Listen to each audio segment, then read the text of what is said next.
Hello, beautiful people. I just realized that my mic wasn't on, but welcome if this is your first time here. Welcome back if you are a returning supporter. If you can be so kind as to hit the subscribe button, give me a thumbs up, I would greatly appreciate that. One moment. You already know if you are a live streamer, you definitely need to make sure that your eyes, face, and lips need some Vaseline. Wait, Vaseline or Carmex, beeswax, whatever you use. Make sure your lips is like. Anyways, thank you for joining me for Nurturing Conversations. Tonight's topic is challenge yourself to change. I decided to talk about this topic mainly because I said I was going to look this up before I came online. Hold on, let me see. Hold on, let me look it up real fast. Give me a minute. Let me see how many days we got into the new year. Hi, Cameron. Um,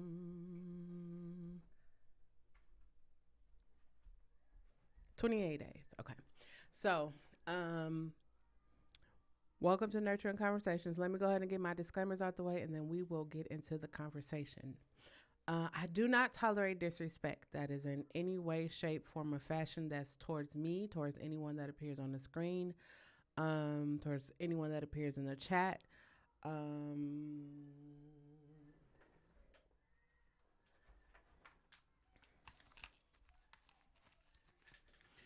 we have endured a lot in our life, especially in the last 2 years.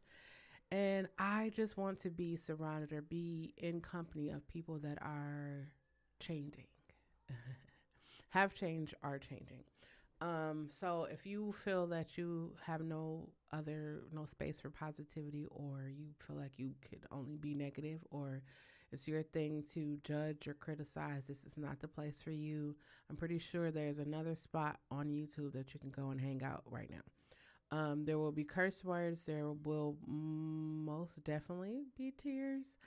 I am not a mental health professional. I'm just one woman willing to share my personal experiences and let you know two things. One, you are not alone. Two, you can overcome anything that life throws at you.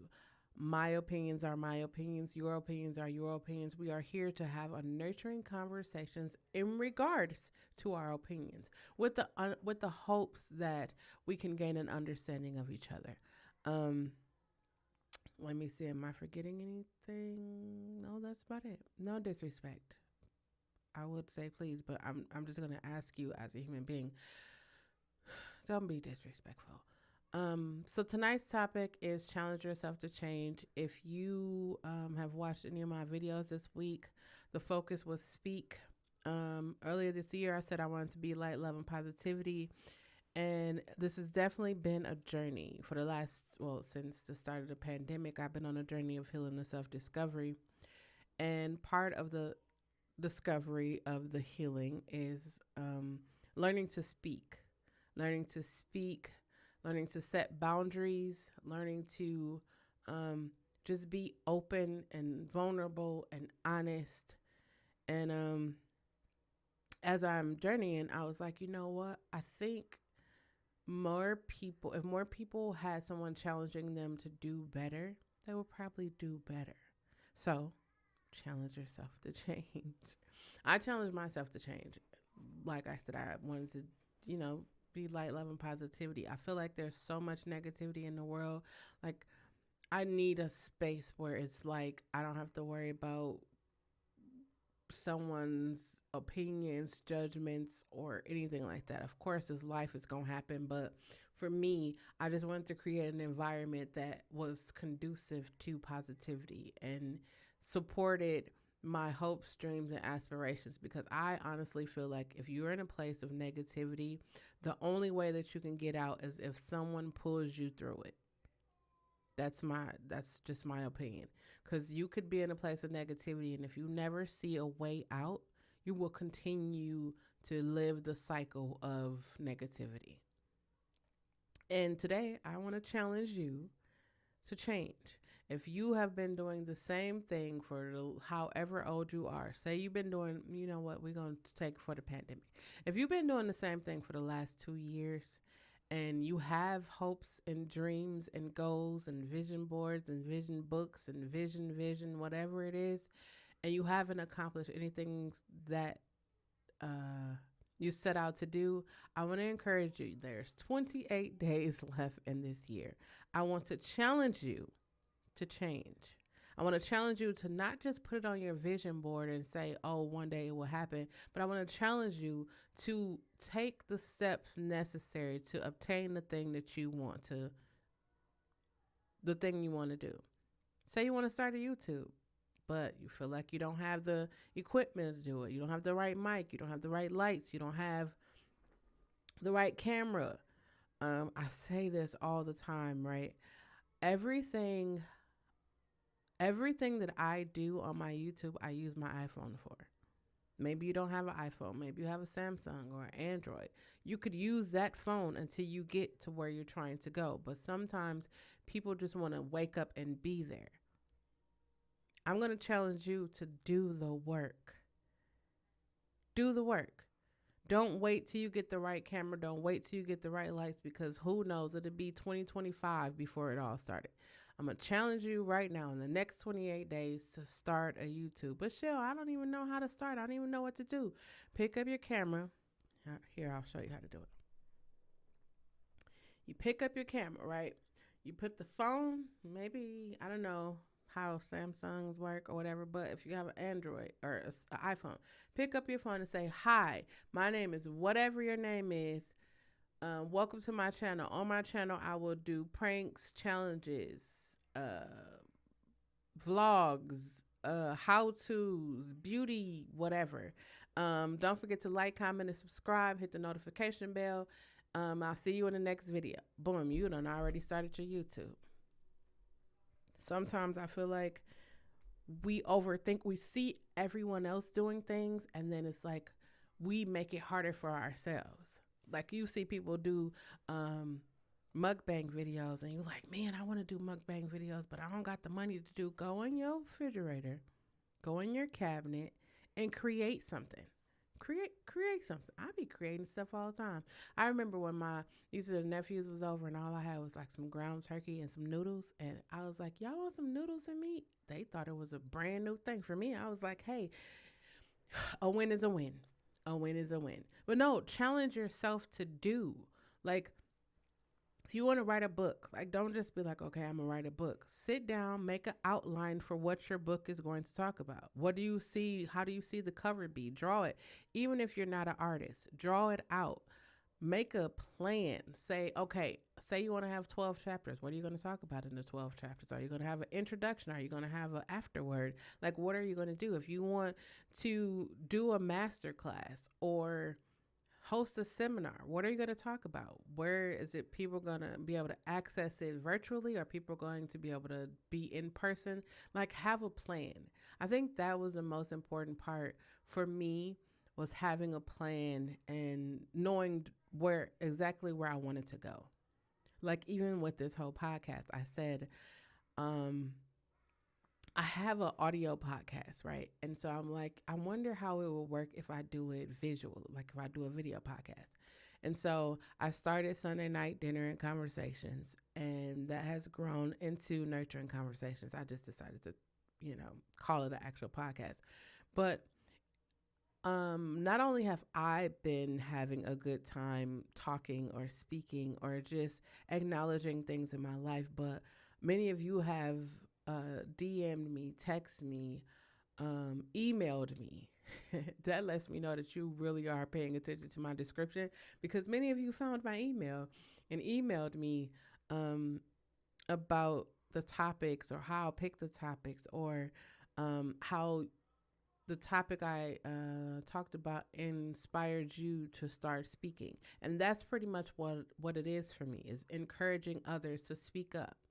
Because sometimes we go through our life and we just be throwing shit in the back of our head, and I'll get to it at a later date. And then before you know it, that later date is 15, 20 years. And now you're feeling like I mean, I've been living with it for this long, so I may as well, just keep on living. But I'm here to tell you to challenge yourself or ask you. I'm here to ask you to challenge yourself to change. If you wake up every day and you complain about going to the job that you are going to, I want to encourage you to challenge yourself to change. You got 28 days. Maybe you want to start a business. Maybe that's your objective. I want to start a business, but I need to get this money so I can start my business. What if I told you that there are grants right now, grants, people that's willing to invest in your ideas, like invest money. And I'm not talking to you people that just want to do it because you want to get the money, but I'm talking like you real life every day you wake up like, man, I want to be a landscaper, or I want to have a cleaning business, or hey, I want to be a makeup artist. Whatever it is, people are willing to invest in you. You don't have to go to that everyday job. And no, I'm not telling you not to get a job. But what I'm saying is, if every day you wake up and you be like, you wake up happy, you happy, brush your teeth, take a shower, all of that, and then it's like, I gotta go to this job. My boss gonna get on my nerves. My coworkers be talking to me. They breath stink. It's all of that. It's just like you don't need to be there. You're not happy. If I've learned anything in the last 2 years, it's how important happiness is. There's no way I'm going to survive a global fucking pandemic and I'm going to still be unhappy. No, it's just impossible. I've been, I've, I've been so close to death in these last 2 years and I've overcame it. So you think I'm not, I'm just about to sit here and be like, oh yeah, I'm just going to do the same thing I've been doing my whole life. No, I ramped it up a whole lot. Y'all probably haven't seen me on YouTube a lot. I mean, I do daily positive motivations, but that's because I've been in my real life. I've been challenging my own self to change. I'm not just saying, okay, one day I'm going to create a Christmas album. I am actually creating a Christmas album. One day I am going to score a documentary. I am actually scoring documentaries. I am actually doing these things. I want to interview so and so. I'm not just like, yeah, one day I'm going to interview, I'm going to put it on my vision board. Yeah, one day I'm going to interview. No, I'm reaching out to see how can I get in touch with so and so to interview them. I said, I want to upgrade my YouTube content. I want to upgrade the way I present it. I want to upgrade the sound. I want to upgrade everything. And so I took the steps necessary so that I could do that. But it comes with putting in work. I know people be like, "Oh well, so and so just did." It was like, no, we don't see. You ever see? There's like a meme and there's like an iceberg and it's like it's tall. It looks, oh, it's such a beautiful sight, but you don't see the things at the bottom of the iceberg, the thing that happened for it to get to where it is. You ever look at somebody and be like, "Man, I wish I had that life," and then it's like you don't really know what they endured in their life to get what they have. For me, it's like if we encourage more people to be themselves, if we encourage more people to speak how they feel or what they think, I think that we would be farther along as humanity. I think that people wouldn't turn to violence instead of speaking words. I feel like people wouldn't turn to being bullies or being judgmental if people were able to speak their words. Sometimes people bully or be judgmental because their lives aren't happy, their lives aren't great.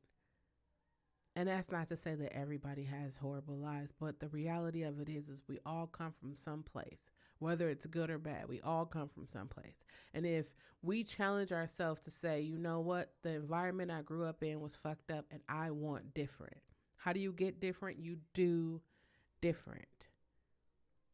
You got to do different. You can't keep walking around the corner knowing that the circle you walking in is mud and say, one day I'm going to get out of the mud, but all you have to do is step over the line and you're in water to clean off. I'm just going to keep on walking around here. One day somebody going to come and magically pull me off this road when I keep walking past. Didn't I walk past that sign that say go right and it's freedom? But we become so trapped in ourselves where it's like, well, I don't deserve to be free because I didn't do nothing good or I didn't say anything right or my past is horrible and I don't think people would. At the end of the day, listen, you have 28 days. You survived a global fucking pandemic. It is time for you to challenge yourself to change. Now, while I'm saying you should challenge yourself to change, I know the whole saying is easier said than done. But I'm going to tell you here's something that I figured out about myself. Maybe to help you. The moment, the exact moment I make up in my mind, I do not want to do something, I don't like something, or I am no longer with the shits, that exact moment, that next moment, I'm doing the complete opposite of everything else. That's what I realized about myself. When I say I'm no longer with the shits, I'm no longer with the shits. I'm not tolerating. So when I do the intro, I do not tolerate disrespect. I do not. I don't care who you are. You could be Jesus Christ himself.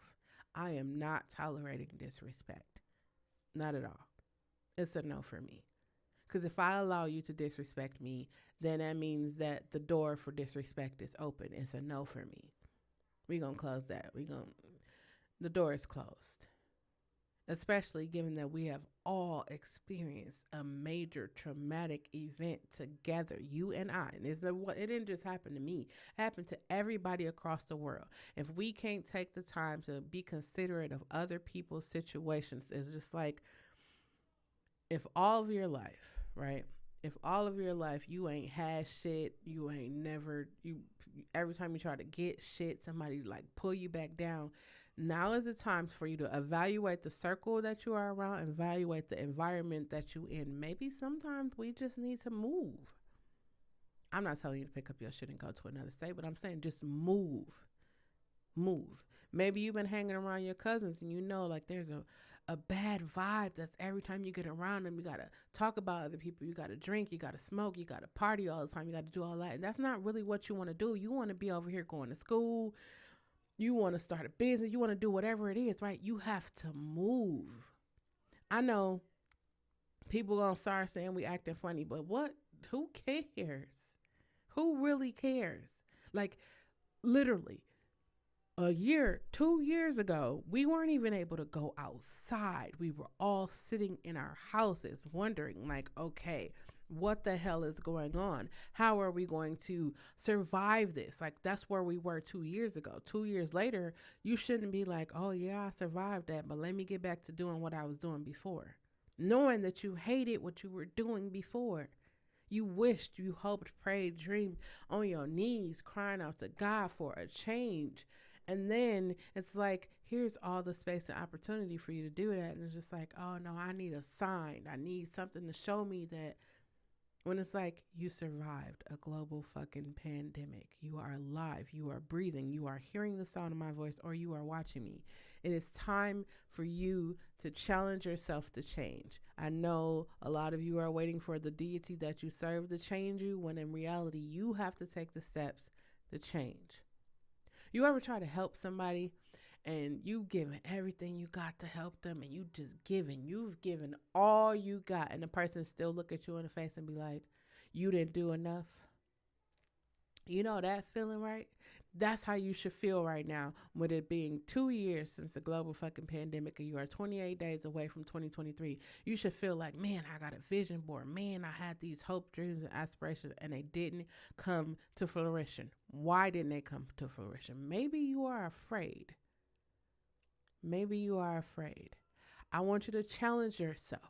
Challenge yourself. Here's how I challenge myself. I'm going to always speak from me. I can't speak for anybody else, so I'm going to always speak for me. So I challenge myself because I had this fear of speaking. Public speaking especially. Public speaking especially. But I love to talk. And so I said to myself, I want to start Sunday night dinner and convos. Yep. And every Sunday night at 7, I will come. I usually will have food. It's coming back in 2023. But my main focus was just to get out of my comfort zone and talk. That was it. Just get out of my comfort zone and talk.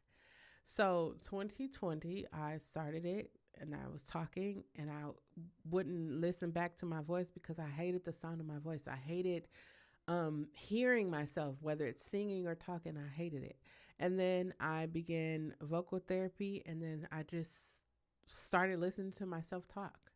I started to feel as I was talking. It was like a part of me was being unlocked, right? And so then 2021 until now, um, I've had so many public wow, I have so many public speaking engagements, and it wasn't until like I was getting I'm gonna upload it, but it's like a end of the year wrap up. I know the year isn't over with, but I was just going over like all the things that I've accomplished in the last year, despite having major surgery and despite having um all of the shit happen to me, and I was still doing public speaking. I didn't have a voice, and I was still able to do public speaking. Like even before this year's out, I have engagements where I'm going to be speaking publicly. And for me, every time I think about it, I get joy because I remember there was a time I hated the sound of my voice. And how did I get over that? I started speaking as much as I can, and of course, vocal therapy. I'm not going to say that vocal therapy, speaking every day, and having the confidence within myself to do it. Like right now, you're probably like, man, I want to start a, I keep saying YouTube because I'm on YouTube. Man, I want to start a YouTube, but I don't know what to talk about. Here, I'll help you. Whatever it is that you love to do, something that you do every day or something that you wish that you could do every day. Maybe you like to work on cars. I'm going to tell you this, right? I I termed myself a female mechanic, right? I'm going to tell you why. Cuz I've changed my brakes. I have changed a water pump. Well, I helped change a water pump and a thermostat. I changed belts on my cars. Of course, I put in fluids in my cars, and I learned a lot of this stuff from YouTube. So maybe you're a mechanic and you got a great idea of how to do brakes or how to paint a car or how to wrap a car or whatever it is, right? Maybe that's your skill set, right? Start doing YouTubes with that. Like maybe you're a makeup artist, right? Um, I have a friend who's a makeup artist. Y'all know her, Mark by Jazz. And I was like, it would be dope if more makeup artists like supported like victims of domestic violence or people who have endured breast cancer or any type of cancer. Like making those people feel beautiful, right? I think that it would be more rewarding because I know a lot of makeup artists is like, hey, I want to be a celebrity makeup artist, but in my mind, here's how I see it, right? It's like I want to be a celebrity makeup artist, and meaning they want to do makeups for the celebrity, right? But in my mind, it's like to be a celebrity makeup artist, if you are like doing makeup for, the people of domestic violence, or like I just said, any one of those people, you will become a celebrity makeup artist, not because someone else made you one. You will literally become one because it's like, wait, this person took time out of their day to go make someone else feel better. I don't know. For me, it's always about making other people feel better. Like when I do the positive affirmations, I'm ramping it all the way up in 2023. I'm just telling y'all might get some sprinkles of it in 2022, the rest of this year, just so you could be ready for what's going to come in 2023. But I feel like we need to share more positivity, show more people getting therapy or healing themselves or being vulnerable. Like if you look at it, like think about the world right now. Think about your social media feed, right? It's so cold. It's cold. Yes, there's people starting businesses. Yes, there are people having babies. Yes, there are people getting married. But think about how often you see those things.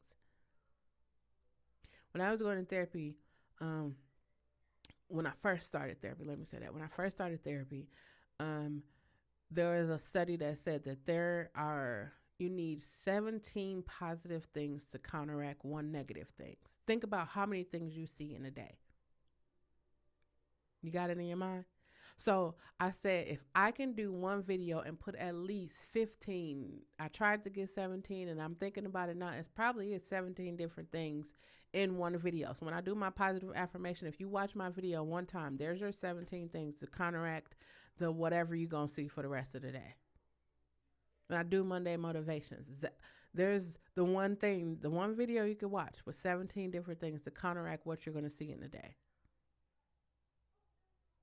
I was thinking about, when I was growing up, they were like, "What do you want to be when you grow up?" And I'm like, "I want to be a pediatrician." Right? That's literally what I said. I wanted to work with kids. I want to be a pediatrician. And I wasn't prepared for what life was going to do with me. I wasn't prepared to be molested or sexually abused. I wasn't prepared to like lose my ability to walk and talk. I wasn't prepared for any of that. And then I began to think about those experiences and how I navigated through those experiences. And then when I actually had the stroke or brain attack or whatever it was, nervous breakdown, whatever it was, where I lost my ability to walk and talk, it wasn't until then when I understood, like, I don't want to be a pediatrician. I don't want to do that. Because for me, it was like doctors or anyone that deals with like having to tell someone trauma, like having to tell someone like your child has cancer. I could not do that. Like that, I would literally, I would be crying, I would be bawling, I would be having a hard time. Like whenever I go to the doctor, like when earlier this year, they were like, "Hey, this is what it is," and I just look like they're all emotional, like they turn red. It's like, well, I don't know how to tell you this, but, and I'm just like, yeah, I couldn't be that person. I couldn't be that person. But here recently, let me tell you what else I discovered. Here recently, I was like, are there people that sit with people when they are like at their end? Like they're getting ready to like transition to the other side. And so I was telling my friends, I was like, I feel like that's what I want to do. Like I want to like sing or talk to them or just be with them to let them know like you're not alone. Like how many people come, like I know they say we come into this world, you'll leave alone, but how many people have passed away without anyone being there? I don't, my father passed away without anyone being there. And for me that like that part is just really tough to grab hold of. It's like I don't think anyone should ever have to experience that. I don't. Sorry, I had a moment. I don't think anybody should have to experience that. So my friend was like, they have hospice volunteers, and I was like, what? Really? Let me look into that. So, I'm putting in the paperwork and doing all the stuff for that. So that's what I'm planning to do for 2023. Um, yeah, I don't know. Maybe it was because I've had so many encounters with death. I don't know. I just want people to know on their way out that they are loved. And I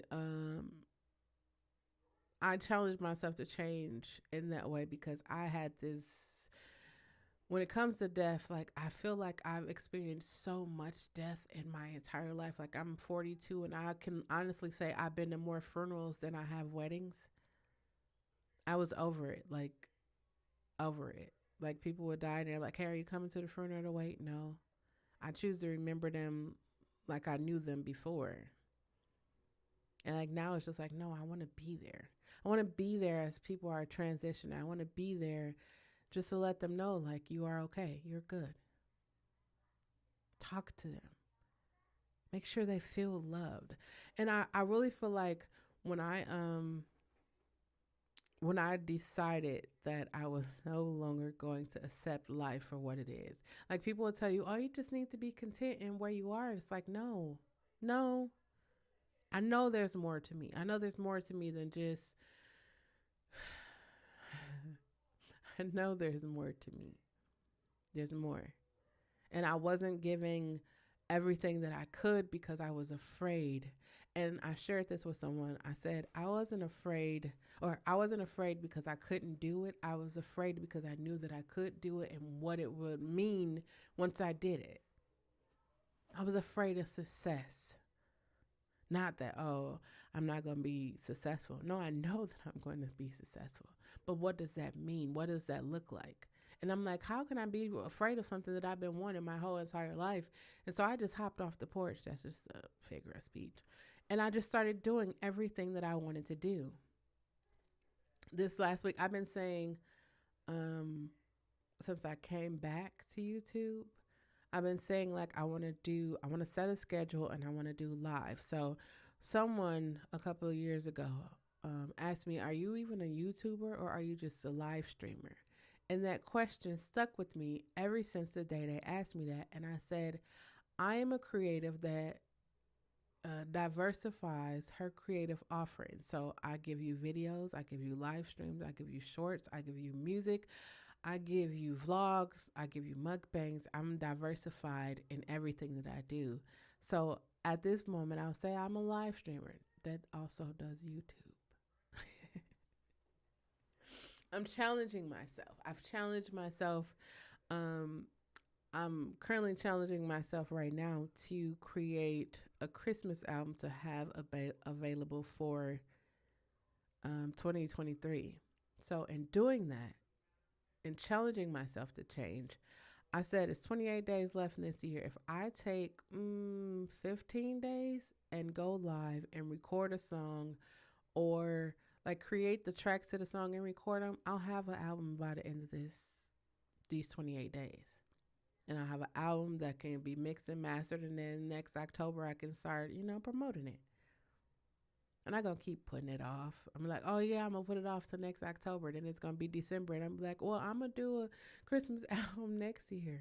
No, I'm challenging myself to change. I'm challenging myself to stop putting things off because I'm not confident in myself.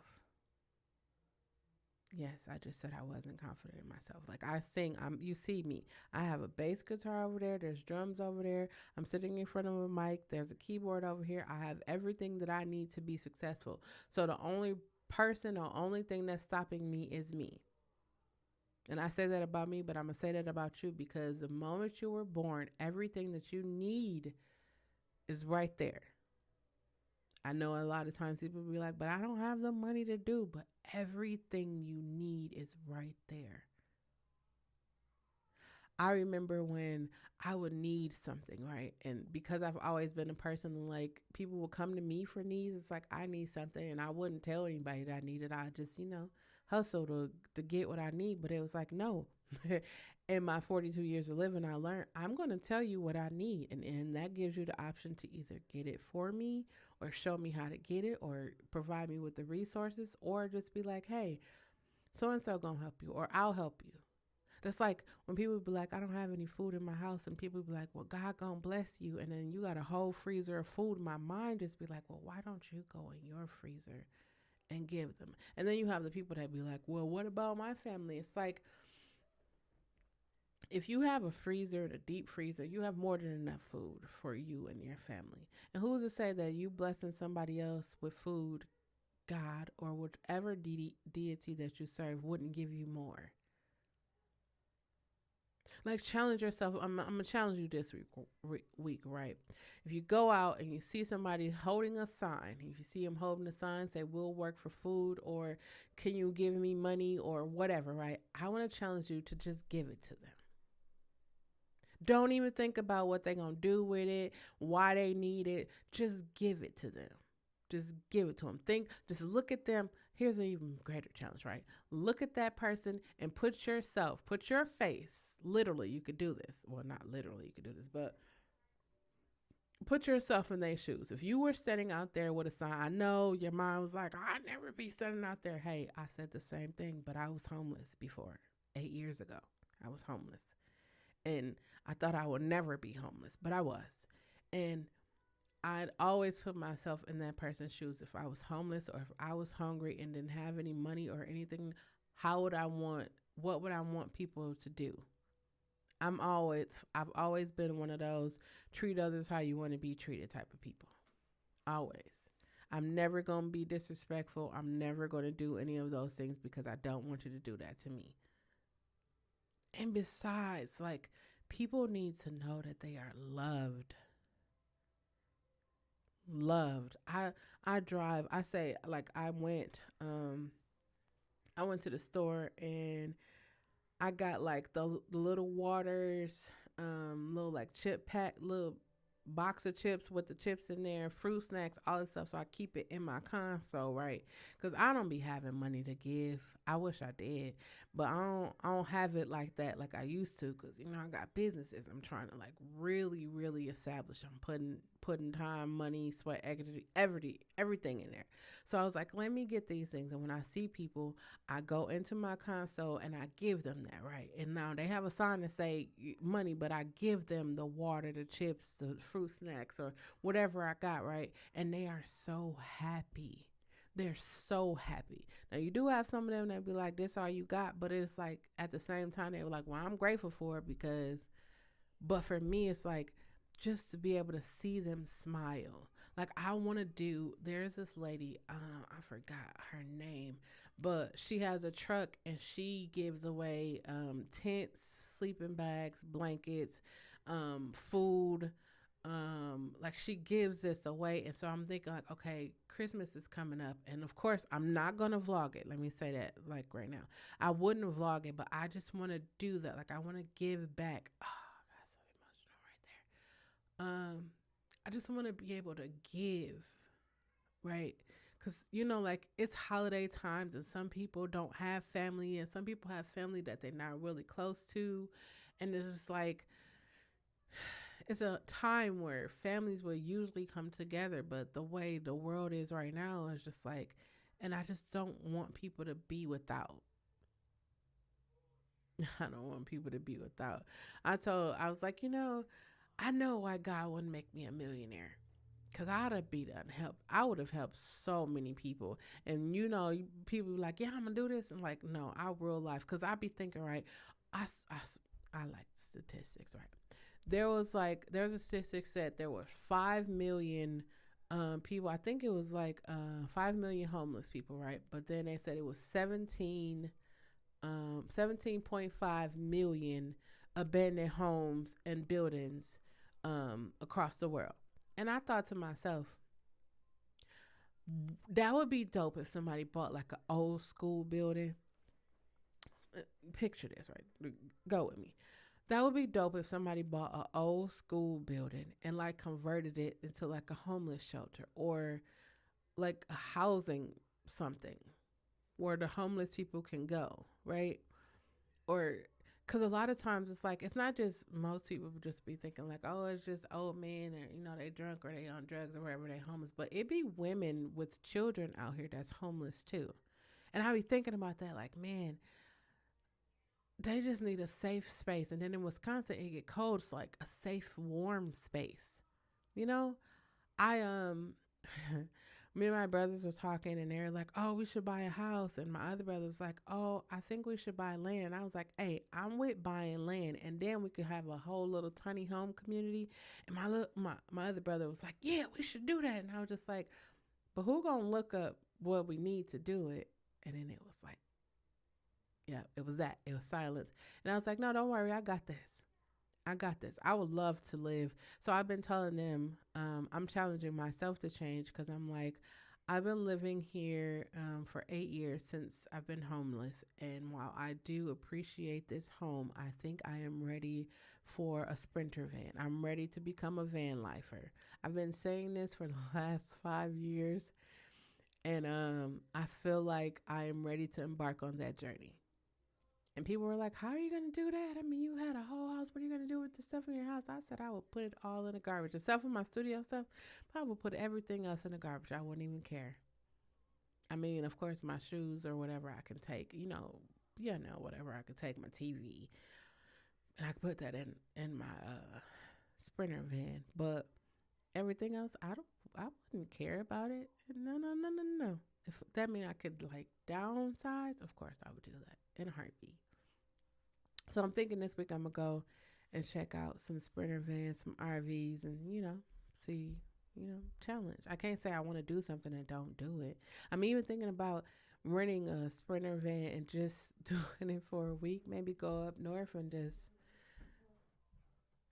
camp out on a camping ground just to see what it be like.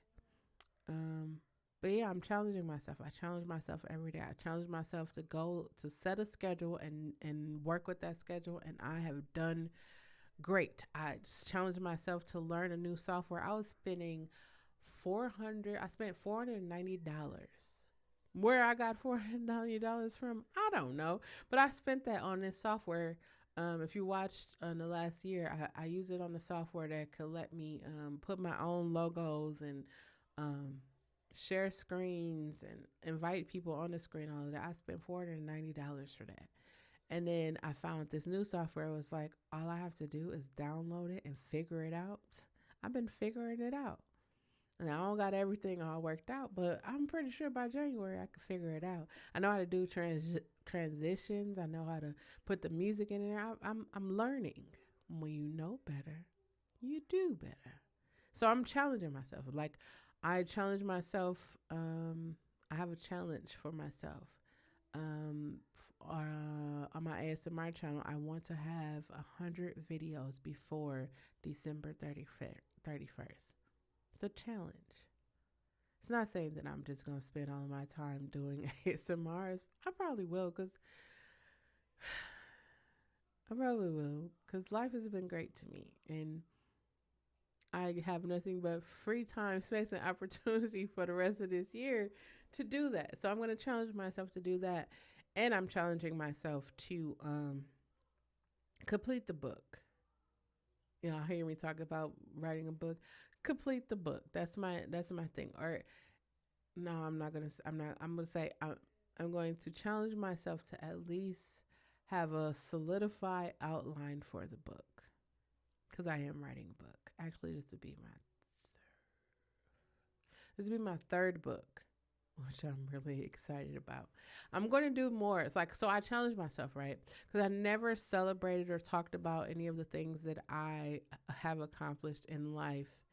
And I realized that I didn't do that because I didn't want people around me to feel bad. Like I'm concerned about their feelings, but their people weren't concerned about my feelings. And now I'm in a space in life where it's like, fuck that. I'm turning my light up, and either you are going to um, bask in the light with me, or you will be over in a corner upset at how bright my light is. Put you some shades on, get over here and hang out and be the light, be in the light with me.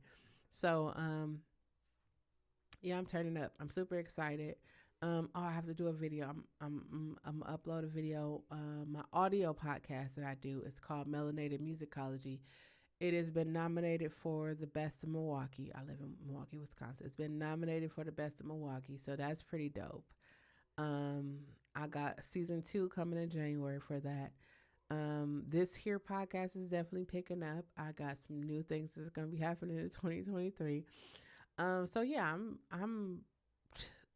I've challenged myself to the point where now this is y'all see it. It's literally what I do every day. It's like I'm no longer talking about, man, I want to do this, or I want to it's like, no, I'm actually doing it. Like actually. I said I want to score a documentary, and like I'm currently in the process of doing so. So I don't know. I feel like 2020 definitely lit a fire in me, and it was just like I can't keep sitting around twiddling my fingers waiting for somebody to make it happen for me. I have to make it happen for myself. I can't want to be greater and don't do the work to be greater. Yep. And all of this, the greatest thing that I learned is that when you have self love, when you have self respect, when you understand who you are and you know your worth, you can accomplish anything that you set your mind to do. Anything. I know people be like, oh, you could do whatever you set your mind to, but if you can't even envision yourself doing it, there's no way possible for it to happen. You have to be able to envision yourself. As people, like, I just started to think, I said, you know what? I'm going to strive for 5,000 subscribers. 2023, that's my goal. By the end of 2023, I would like to have 5,000 subscribers. I never even, previous to now, I've never even was like, oh, damn, me get these number of subscribers. I never even thought to think like that. I just like doing it because it gets me out of my comfort zone. But now I'm out here. So 5,000 subscribers.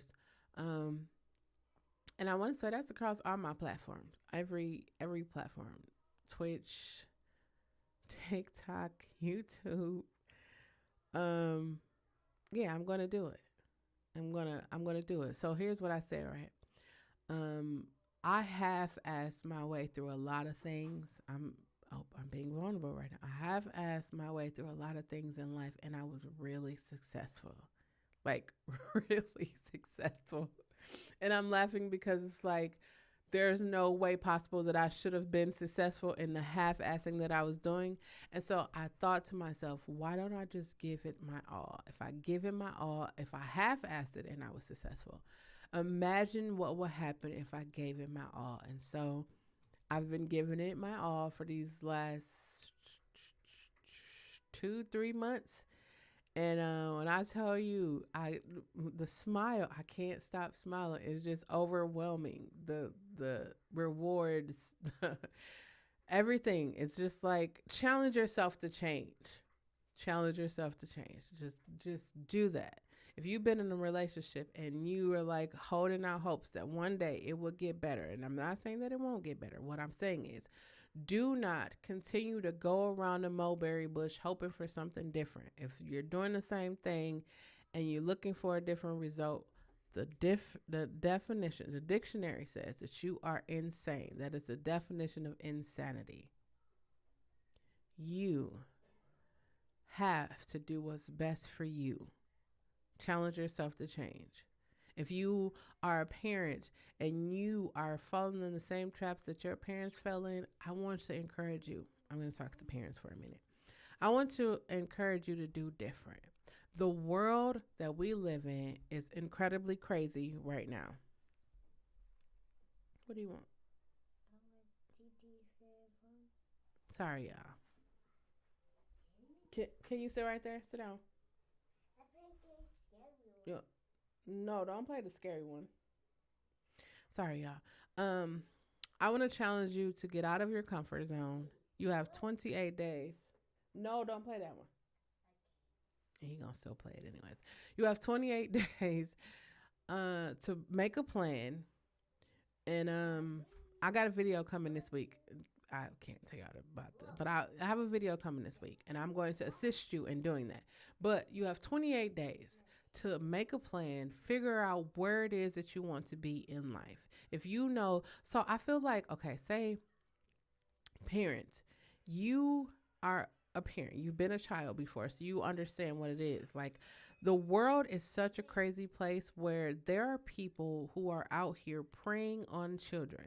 And if you are a parent, I want you to take the time to tell your child every day. If you, oh, I'm so tired, I don't want to, get up and tell your child every day how much you love them. Hug them, kiss them, be intimate. Not in that form, not in that form, because I know some people mind, but I want you to share intimate moments with your child. And here's why I'm saying that, because you might not feel like you need to do that, but there are other people out here in this world who will do that, and they will take advantage of your child. So if you are a parent, hug your child, tell them how much you love them, ask them how their day was, ask them what do they think about this, or ask them their opinions. And I know you're probably like, no, that's that new gentle parenting shit. Listen, I'm gonna tell you, if you were raised a certain way and you saw how you turned out, don't you think it's about time that somebody changed? Your mama didn't change, your grandmama didn't change, but don't you think it's time? Many people don't get it, but social media has become the new form of love and respect, or it's a blessing and a curse, because I can be at home and my mother, my father, my parents are like really getting on me. They're really irritating me, making me feel some kind of way. And I can go to the internet and be like, man, my mother is getting on my nerves. And somebody will slide in my DMs and say, hey, do you want me to come and pick you up? Or hey, do you want me to do this? And you probably listening to me like, no, that's really not happening. Yes, it is. Especially given that it's 2022 and the trafficking of humans is real. Adults, young adults, kids, it's real. Predators are real. They are out here on the internet looking for people who don't feel love. They're looking for people who don't have the family support. They're looking for them. And this is why I say to parents, love your child, hug them, talk to them, ask them how they feel, ask them their opinion. The other day, I went to the store, me and my nephew that y'all saw over here. We went to the store and he had a consumption because he couldn't find his other shoes.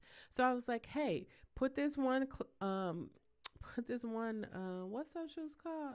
Uggs? No, they're not Uggs. Um Mm, I could see it I could see it clearly. But you know the nursing shoes. Put the nursing shoes on. I don't even know what it's called, but put that on and then put a gym shoe on. He's like, I could put that on and put the gym shoes on. I was like, yeah. So we going out the house. He excited.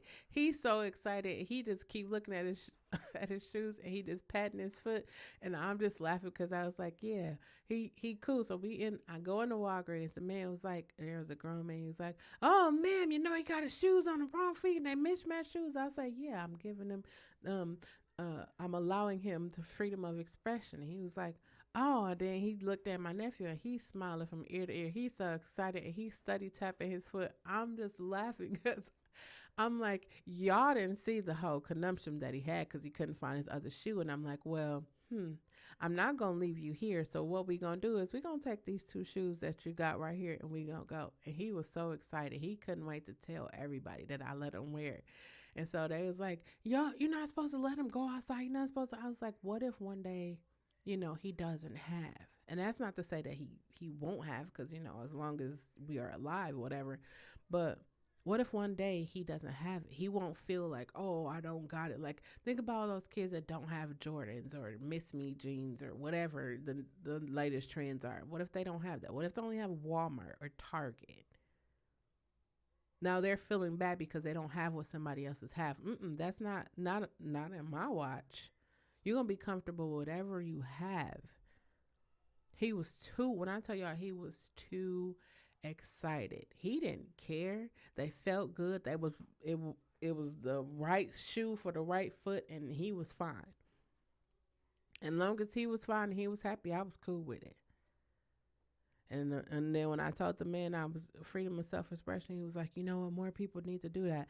And then I said I want to talk about this. Right, I've been watching the whole Dwayne Wade and his ex wife situation, and I want to say this right now. I don't have kids, so I guess I have to preface. I have to say that before I say this.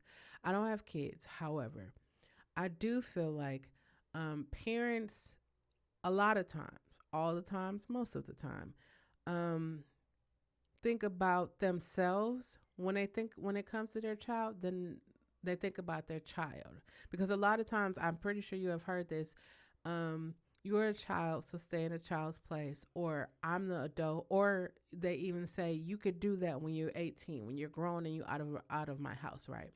And I want to say this, right? There's a lot of speculation. There's a lot of everything, and I don't know the fullness of the story. All I know is that he wants his daughter to have her name on legal documents, right? He wants her to be able to change her sex and have her name on legal documents. In my mind, I'm thinking like, okay, we've been calling her for so long, so it's like it shouldn't be a big deal. And I know it's like, oh, it's being sensationalized and all of that, but at the end of the day, that young woman should be able to live how she wants to live. That's just me. That's what I think. Like, she should be able to live how she wants to live, and as long as she happy, I don't think all of the other things really matter. Okay, no, play that right now, okay? And then me and you will play it later, okay? Sorry, y'all. See, I want to make sure. I don't want him to feel like he's talking to me and I'm not listening. No, I'm gonna listen to what he has to say. And he just want to play zombies, but we'll do that later. But I want parents to think about it, right? So I know homosexuality is a touchy subject. I know it is. I know many people have really ill views towards it, and a lot of it comes from religion. Again, that is just my opinion, and I grew up in a religion, so I already know like it's They have derogatory names. They tell you you're going to die and go to hell and you're going to burn in the lake of fire. They tell you all those things. So imagine, why would anybody want to be that? Why would anybody want to automatically sign up to go to hell? And I didn't laugh because it was funny. I laughed because it's like, how many times I've been told that? And not everybody is strong enough to know the difference between, okay, that's your opinion and reality. So, if you're a parent and your child identifies as a member of the LGBT or the alphabet mafia, I think, hey Cam, I'm about to get on Call of Duty Mobile, but that was the sidebar. But I think if you are a parent, I would want to, or I would suggest that you take the time to talk to your child. Don't let your religion, don't let other people's opinions. It's your child. You carried that child for 9, 8, 10, 12, 24. I don't even know if people can carry babies for 24 months, but you carried that child for all that time. It grew. He, she, them, they grew on the inside of you. It is your responsibility to love that child. Love it. If we stop allowing religion, other people's opinions, or how other people raise their children to instruct us on how we raise our children, I think the world would be a much better place. I think everything I say, the world would be a much better place. Think about how many kids hear their parents talk about gay people and what they say about gay people. And so if their child is identifying as gay, you think they're going to tell you? They know how you feel about it. You think they're going to talk to you? And then say they go talk to somebody else and then you find out that they talked to somebody else. Now you're going to be mad at the somebody else that they talked to instead of saying, my child has someone that they feel comfortable talking to and they feel safe with. The person makes them feel safe. Think about it. As an adult, isn't it important for you to feel safe? You're in a relationship because you feel safe. You're probably thinking, no, that was when I was little. No, right now, today, you probably in the relationship you are in because you feel safe, whether it's financially, whether it's sexually, whether it's emotionally. You are there because you feel safe.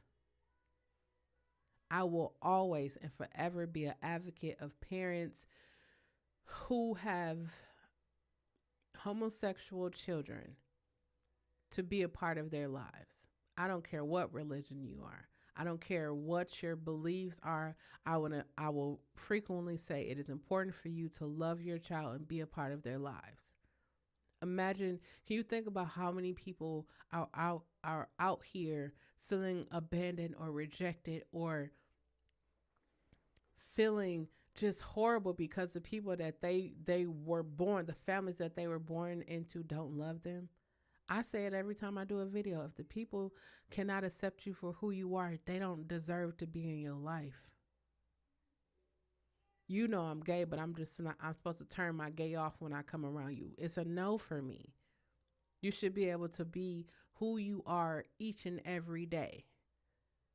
So I'm going to say it again. I'm going to challenge you to change. If you really think about it, right? If people actually think about how they come to understand homosexuality, I guarantee you a lot of people will be like, when I grew up in a religious household, or I went to church and they talked about it, or it always comes from somebody who was just like, God don't like it. Here's my question to you. I'm going to challenge your thoughts right now. If God didn't like gay people, why did he make them? He's the creator of all things, right?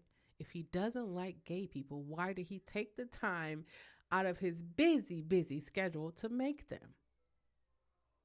Maybe he made them just so that he can hate the fact that he made them. That don't make sense to me. I know a lot of people go to religious places and they tell you that God didn't make you like that and God. And it's just like, I'm only breathing because God made me. That's who you say is the creator of all life. That's the only reason why I'm here. Most people be like, oh, it was because they were abused by a man or a woman, or maybe because they were molested, or maybe it's always trying to blame away why people are the way they are. Maybe, just maybe, a lot of us are born this way. A lot of us are. A large majority of us are. And I think a lot of people don't fully live their lives to the best of their ability because they are afraid of what people will say about them. Hi, my name is Chelle. I am a lesbian. I am a lesbian presenting, identifying woman. I love women. And at this point in my life, surviving a global fucking pandemic, 28 days from 2023, I wouldn't care if you liked me or not. I'm still Cam, I was just about to go. I'm still going to say what I want to say. I'm still going to have a Nurturing Conversation podcast. I'm still going to say positive affirmations every day. I'm still going to be out here helping artists get the money for their music. I'm still going to be doing everything that I set out to do in my life. And you not liking me is not going to change that. I said, look, Cam just said King James was gay. And that's a funny thing, right? Because if you think about the Bible, the basic instructions before leaving Earth, it's like they have, um, it was commissioned by multiple different people.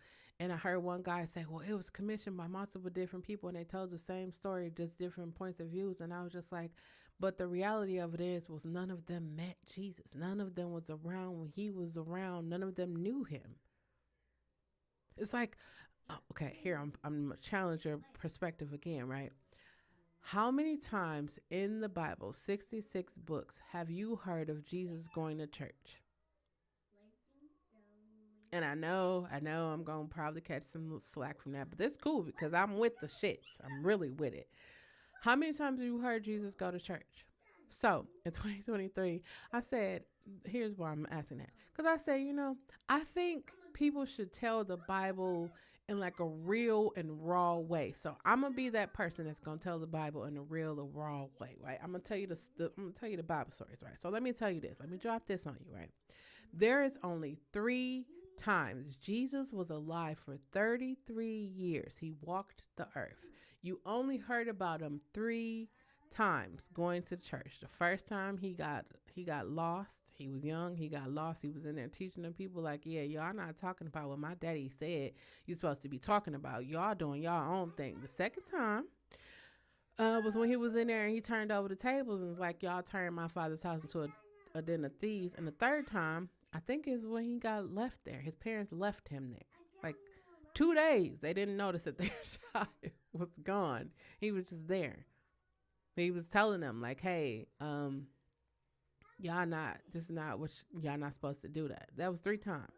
And every other time, where was Jesus at? He was with the lepers, the hoes, the prostitutes, the homeless. He was out there. He was out there in the streets. He ain't had no car. He ain't had no house. He ain't have no money. He was just out there. So if you're telling me that Jesus was doing all this, why am I paying? Hey, I'm with the shits. And I'm in 2023, I'm going to show y'all how with the shits I am.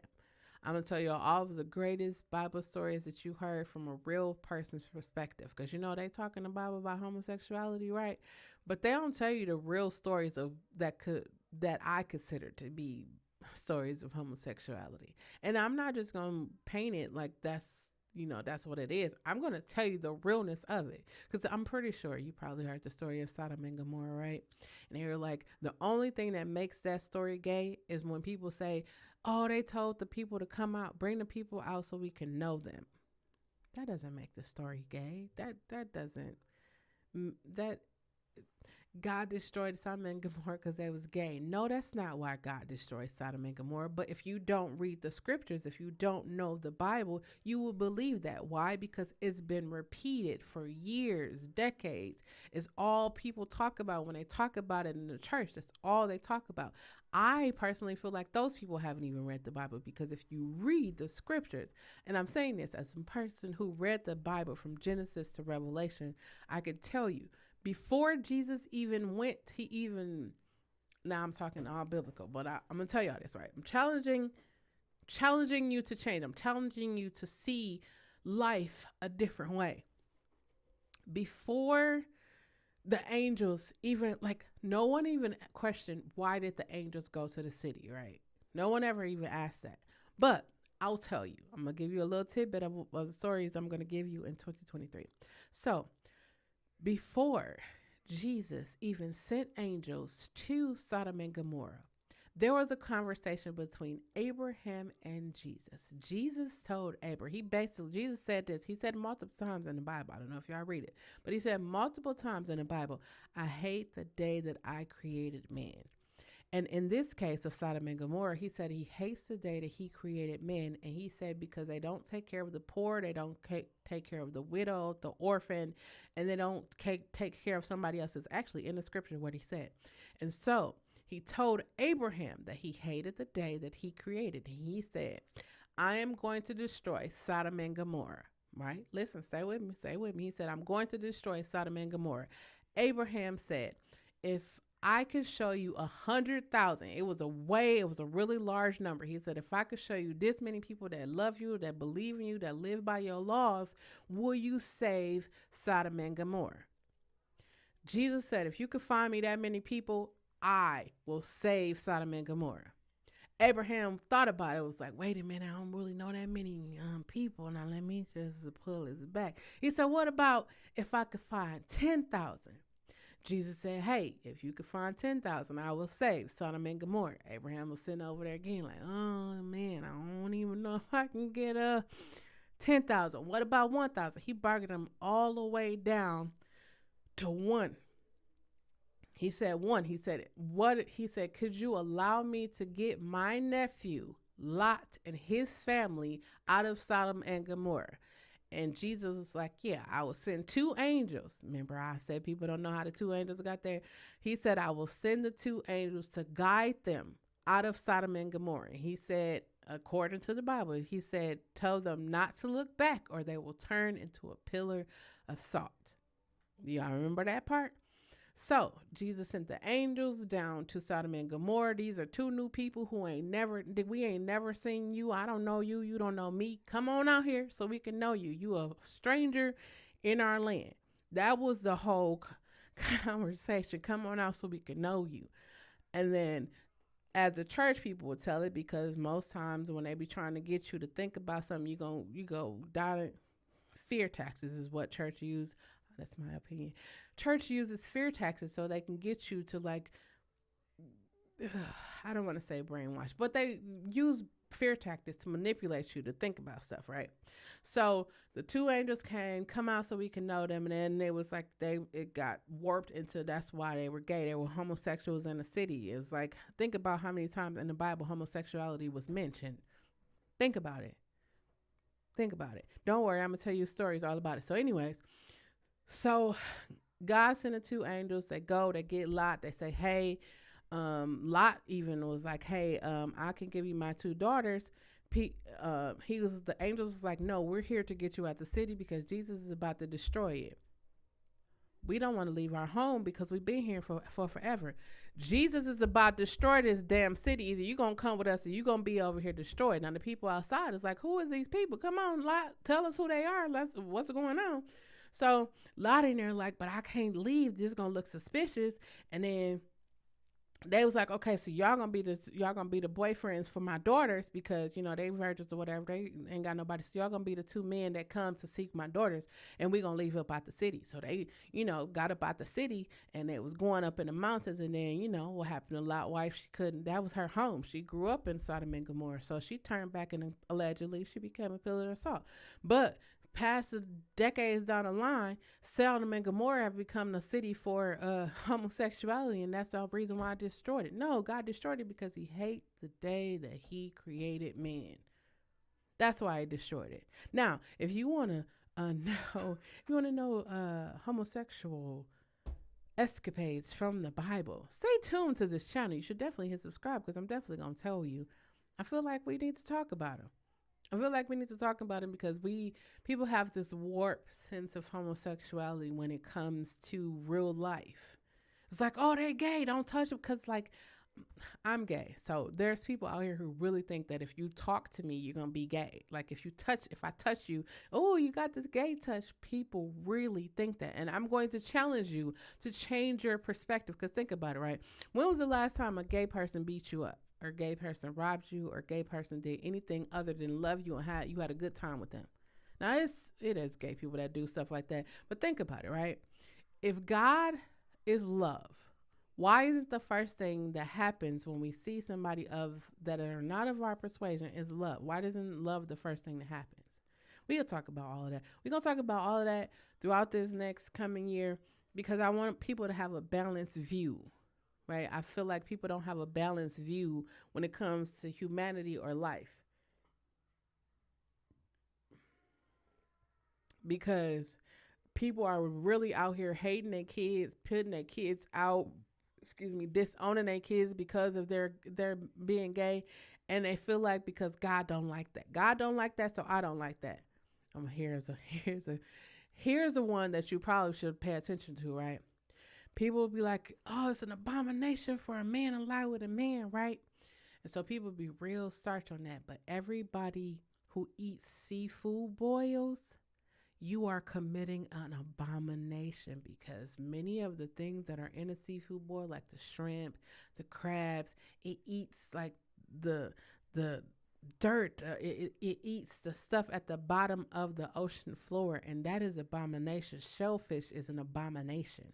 We're going to talk about all that, but I just want you to challenge yourself to change the way you look at people, change the way you look at things, change the way you look at life, change it. Yeah, I'm a like some people's like, oh, you don't go to church, you should go to church, you should. I was like, if Jesus is omnipresent, right? I grew up in church, so I'm gonna tell you, I got a well diverse background.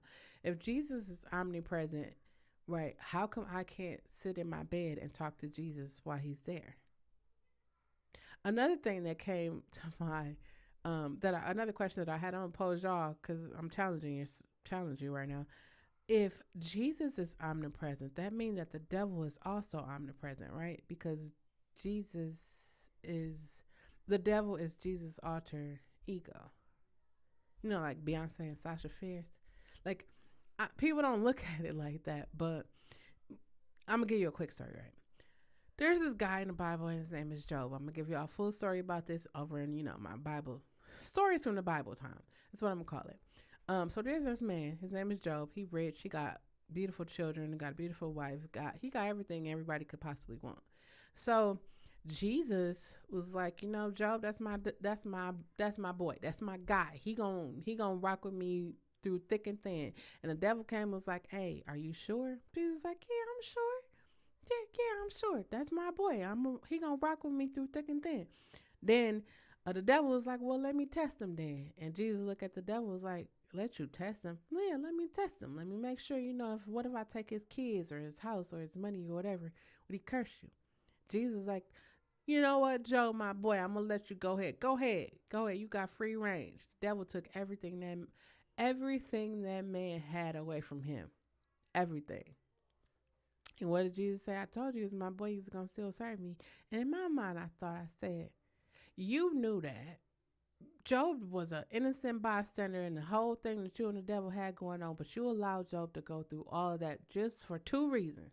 Because when the church tell you that, it was like Job lost everything he had and he still served God. And he still, in my mind, I started to think like, wait a minute. Job could not have existed because if Job lost everything and he asked Jesus no questions, he didn't be like, okay, Jesus, like you God, like why didn't you just tell the devil to go sit down somewhere, right?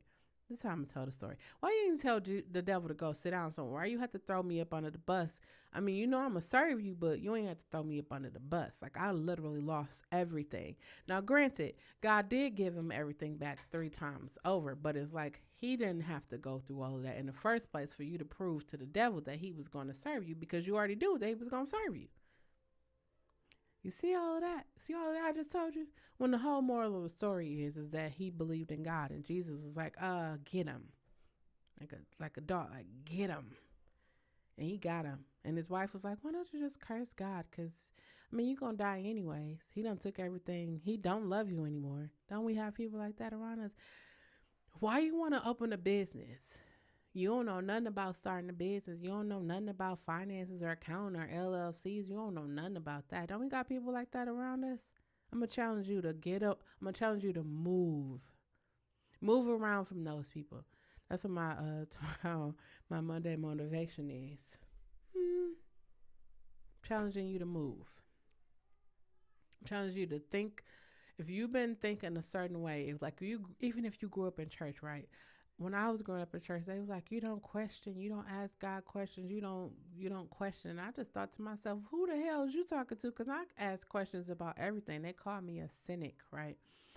And for me, it's like I just can't believe something because you told me I'm supposed to believe it. I can't. I tried it.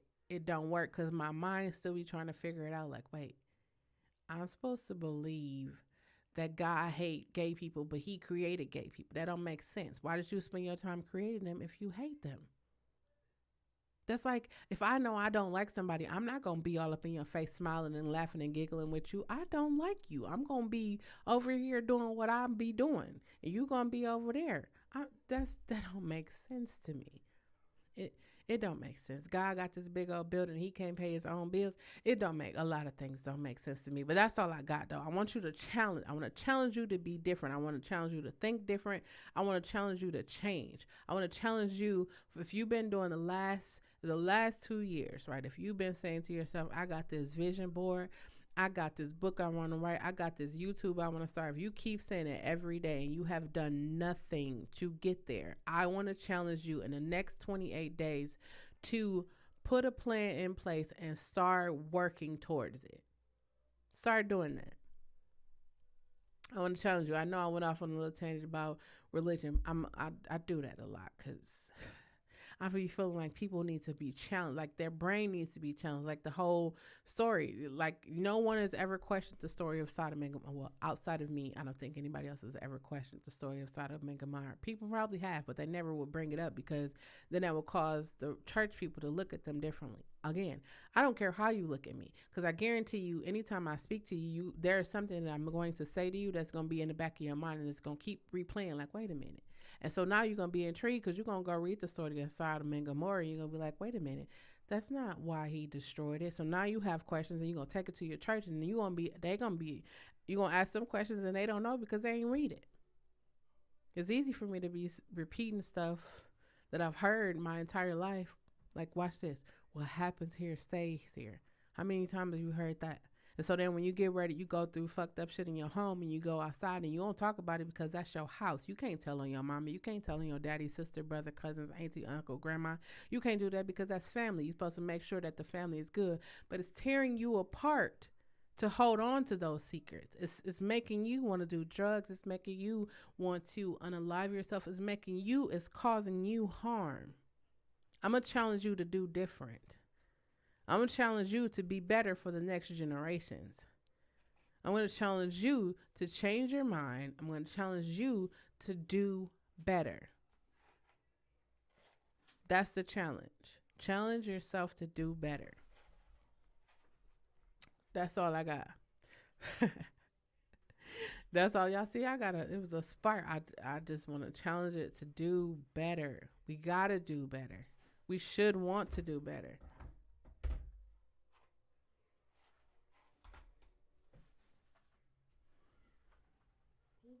Yes. Okay, I gotta chart it up first. Okay, I gotta chart it up first. Sorry, y'all. That's all I got. Remember that it is important for you to use your words. That is the only way that anyone will ever know what you are feeling and what you are thinking. I will never let a live video, vlog, short, or anything that I present to you go out without me telling you to love yourself. A lot of times we be like, yeah, I love myself because I do whatever for myself and ain't nobody gonna do it. But if you actually think about your life and the situations you put yourself in, actually think about the relationship you are in right now. Do you really love yourself? Are you just tolerating stuff because people have the money to make sure that you are comfortable or safe? Or are you really there because you actually love them? Is this person actually contributing to your life or are they taking away? Think about that job. Is it actually contributing to your life or is it taking away from your life? Love yourself. That includes your faults, fears, and failures. Know yourself. Trust yourself. And for the love of humanity, just be yourself. And anybody who cannot love, respect, and appreciate you for being you, you do not need them. I know that's harsh to hear, but the reality of it is if you are hanging around people that you know that don't respect you and don't love you, you are doing yourself a disservice. Again, you are doing yourself a disservice. Don't forget to get your toiletries, non-perishable food items, disinfectant, water. Make sure you set some cash money to the side. And if you are engaging in adult activities, make sure you wrap that shit up. STDs are at an all-time high.